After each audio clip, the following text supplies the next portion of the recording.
Ambassador, I will say frankly, I'm one of the people who thinks you should be expelled from this country, and I believe that it's to do with the policies of your state.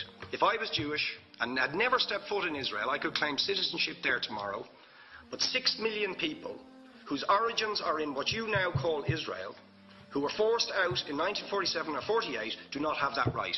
Isn't that part of the reason why the Palestinians are in dispute with Israelis? Because you deny them the right to return to their homes and to their land and to their villages, and that they have a legitimate claim, even under international law, to return, but you deny them that right.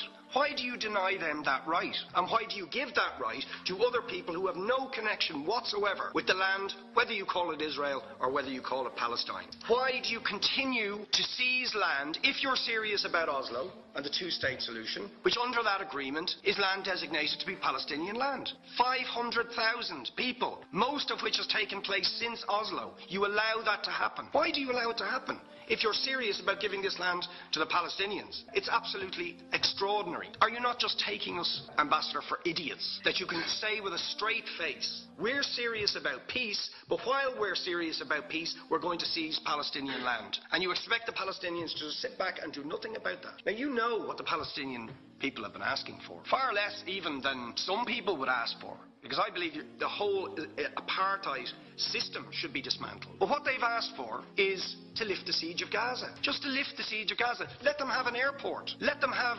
ports. Let them not be dictated to by a government for whom they do not vote as to what can go in and out of their territories, whether they will have power, whether they will have clean water, whether they will have medicine. What makes you think you're allowed to have nuclear weapons and the fourth biggest army in the world and visit destruction on the people of Gaza, but they have no right to defend themselves? They have no territorial sovereignty over that land. Would you ask questions, please? How do you justify that? Yeah. All right. How do you justify those double standards? Very lastly, Ambassador, people like Bishop Tutu, Nelson Mandela, and I would certainly describe your state as a apartheid state, with different laws for people depending on their race or religion.